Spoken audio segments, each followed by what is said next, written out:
ತುಂಬ ಜನ ಅನ್ಕೋಬಿಟ್ಟಿದ್ದೀರಾ ಎಲ್ಲ ವೈಟ್ ಬೋರ್ಡಲ್ಲೇ ಪರ್ಮಿಷನ್ ಕೊಟ್ಬಿಟ್ಟಿದ್ದಾರೆ ಬೈಕ್ ಟ್ಯಾಕ್ಸಿನ ಅಂತ. ಬೈಕ್ ಟ್ಯಾಕ್ಸಿನ ವೈಟ್ ಬೋರ್ಡಲ್ಲಿ ಮಾಡಬೇಡಿ ಅಂತಲೇ ಕೂಡ ಹೈಕೋರ್ಟು ಕೂಡ ಹೇಳಿರೋದು. ನಾನು ಕ್ಲಿಯರಾಗಿ ಕೂಡ ಹೇಳ್ತಾ ಇದ್ದೀನಿ ಅವಾಗಿಂದನೂ ಕೂಡ, ಸರ್ಕಾರದವರು ನಿಯಮಗಳನ್ನ ಜಾರಿ ಮಾಡಿ ಅಂತಲೇ ಕೂಡ ಹೇಳ್ತಾ ಇರೋದು ಬೈಕ್ ಟ್ಯಾಕ್ಸಿಗೆ. ಬೈಕ್ ಟ್ಯಾಕ್ಸಿ ವಿಚಾರ ಈ ಹೈಕೋರ್ಟಲ್ಲಿ ಯಾವಾಗಿಂದ ಇತ್ತು ಅಲ್ಲಿವರೆಗೂ ಕೂಡ ಫಾಲೋ ಬಂದಿರೋರು ನೋಡಿರ್ಬೋದು ಏನೇನು ವಾದ ಪ್ರತಿವಾದಗಳು ನಡೆದಿದೆ ಅಂತ. ಅಲ್ಲಿ ಅಗ್ರಿಗೇಟರ್ ಕಂಪ್ನಿಗಳವರು ಏನು ಕೇಳ್ತಾ ಇರೋದು ಅಂತ ಹೇಳೋದಾದರೆ, ನಮಗೆ ಬೈಕ್ ಟ್ಯಾಕ್ಸಿ ಮಾಡೋಕ್ಕೆ ಕರ್ನಾಟಕದಲ್ಲಿ ಅನುಮತಿ ಕೊಡಿ ಅಂತ ಕೇಳ್ತಾ ಇರೋದು. ಯಾವ ಥರ ಅನುಮತಿ ಕೊಡಿ ಅನ್ನೋದಂತ ಹೇಳೋದಾದರೆ, ಈಗಾಗಲೇ ಏನು ಆಟೋದವರು ಕ್ಯಾಬ್ ಅವರು ಯಾವ ಥರ ಎಲ್ಲೋ ಬೋರ್ಡ್ ಮಾಡಿಸೋದಾಗಲಿ, FC ಇನ್ಶೂರೆನ್ಸು ಏನೇನೋ ಇದೆಯಲ್ಲ ಡಾಕ್ಯುಮೆಂಟ್ಸ್ಗಳು ಎಲ್ಲನೂ ಕೂಡ ನಮ್ಮ ಬೈಕ್ ಟ್ಯಾಕ್ಸಿಗೂ ಕೂಡ ಮಾಡಿಕೊಡಿ ಅಂತ ಹೇಳ್ತಾ ಇರೋದು. ಮತ್ತು ತುಂಬ ಜನ ಕಾಮೆಂಟು ಕೂಡ ಮಾಡ್ತಾಯಿದ್ರು, ನನಗೆ ತುಂಬ ಜನ ಬ್ಯಾಡ್ ಕಾಮೆಂಟು ಕೂಡ ಆಗ್ತಾಯಿದ್ರಿ. ಇದರಲ್ಲೆಲ್ಲ ಇನ್ಶೂರೆನ್ಸ್ ಕ್ಲೈಮ್ ಆಗೋಲ್ಲ, ಕ್ಲೈಮ್ ಮಾಡಿಸ್ಕೊಡ್ತೀಯ ನೀನು ಅಂತ.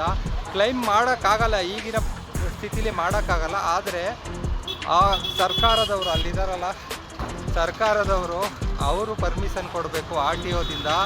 ಅಲ್ಲಿ ಹೋಗಿ ಯಾವ್ಯಾವ ಥರ ಈ ಅಗ್ರಿಗೇಟರ್ ಕಂಪ್ನಿಗಳಿಗೂ ಪರ್ಮಿಷನ್ ಕೊಡ್ತಾರೆ ನೋಡಬೇಕು ಮುಂದಿನ ದಿನಗಳಲ್ಲಿ. ಅಂದರೆ ಈ FC ಮಾಡಿಸೋದಾಗಲಿ, ಇನ್ಶೂರೆನ್ಸ್ ಮಾಡಿಸೋದಾಗಲಿ, ಎಲ್ಲೋ ಬೋರ್ಡ್ ಮಾಡಿಸೋದಾಗಲಿ, ಮತ್ತು ಗ್ಯಾರೇಜ್ ಪರ್ಮಿಟ್ ಕೊಡೋದಾಗಲಿ ಎಲ್ಲ ಸರ್ಕಾರದ ಕೈಯಲ್ಲಿದೆ. ಅದು ಯಾವ ಥರ ಚರ್ಚೆಯಾಗಿ ಬರುತ್ತೆ ಅನ್ನೋದನ್ನ ನೋಡೋಣ. ಮತ್ತು ಈಗ ವೈಟ್ ಬೋರ್ಡಲ್ಲೇ ಕೆಲವೊಬ್ರು ಅಂದ್ಕೊಬಿಟ್ಟಿದ್ದಾರೆ ವೈಟ್ ಬೋರ್ಡ್ಗೆ ಕೂಡ ಬೈಕ್ ಟ್ಯಾಕ್ಸಿ ಮಾಡ್ಬೋದು, ಹೈಕೋರ್ಟ್ ಹೇಳಿದೆ ಅಂತ. ಹೈಕೋರ್ಟು ವೈಟ್ ಬೋರ್ಡಲ್ಲಿ ಮಾಡಿ ಅಂತ ಹೇಳಿಲ್ಲ, ನಿಯಮಗಳನ್ನ ಜಾರಿ ಮಾಡಿ ಸರ್ಕಾರಕ್ಕೆ ಅಂತ ಹೇಳಿದ್ದಾರೆ. ಸರ್ಕಾರ ನಿಯಮ ಜಾರಿ ಮಾಡಿ ಒಂದು ಅರ್ಜಿ ಸಲ್ಲಿಕೆ ಮಾಡಬೇಕಾಗುತ್ತೆ. ಬೈಕ್ ಟ್ಯಾಕ್ಸಿ ರೈಡರ್ಸ್ ಯಾರಿದ್ದೀರಾ ರಿಜಿಸ್ಟರ್ ಆಗಬೇಕಾಗುತ್ತೆ. ಅದು ಎಲ್ಲೋ ಬೋರ್ಡಲ್ಲಿ ಮಾಡಬೇಕಾ ಗ್ರೀನ್ ಬೋರ್ಡಲ್ಲಿ ಮಾಡಬೇಕಾ ಅನ್ನೋದನ್ನ ಸರ್ಕಾರ ನಿರ್ಧಾರ ಮಾಡಬೇಕಾಗುತ್ತೆ. ಮತ್ತು ಸರ್ಕಾರನೂ ಕೂಡ ವಿರೋಧ ಮಾಡಿಕೊಂಡು ಕೇಸ್ ಹಾಕಿದ್ದು ಹೈಕೋರ್ಟಲ್ಲಿ. ಬೈಕ್ ಟ್ಯಾಕ್ಸಿಗೆ ನಮ್ಗೆ ಅನುಮತಿ ಕೊಡಲ್ಲ, ಬೈಕ್ ಟ್ಯಾಕ್ಸಿ ನಾವು ನಿಷೇಧ ಮಾಡ್ತೀವಿ ಅಂತ ಕೂಡ ಸರ್ಕಾರ ವಿರೋಧ ಮಾಡ್ತಾ ಬಂದಿದ್ದು. ಸರ್ಕಾರ ಇವಾಗ ಸುಗ್ರೀವಾಜ್ಞೆ ತಂದು ಸುಪ್ರೀಂ ಕೋರ್ಟಿಗೆ ಹೋಗೋ ಚಾನ್ಸಸ್ಸು ಇದ್ದೇ ಇರುತ್ತೆ. ಅಲ್ಲಿವರೆಗೂ ಇವಾಗ ಏನು ನಡೀತಾ ಇದೆ ಬೈಕ್ ಟ್ಯಾಕ್ಸಿದು ಅದು ನಡ್ಕೊಂಡು ಹೋಗುತ್ತೆ ಅಂತ ನಾನು ಹೇಳಿದ್ದು. ಆದರೆ RTOದವರು ಇವಾಗ ಯಾವ ಥರ ಕ್ರಮ ತಗೊಳ್ತಾರೆ ಅನ್ನೋದನ್ನ ನೋಡೋಣ ಮುಂದಿನ ದಿನಗಳಲ್ಲಿ.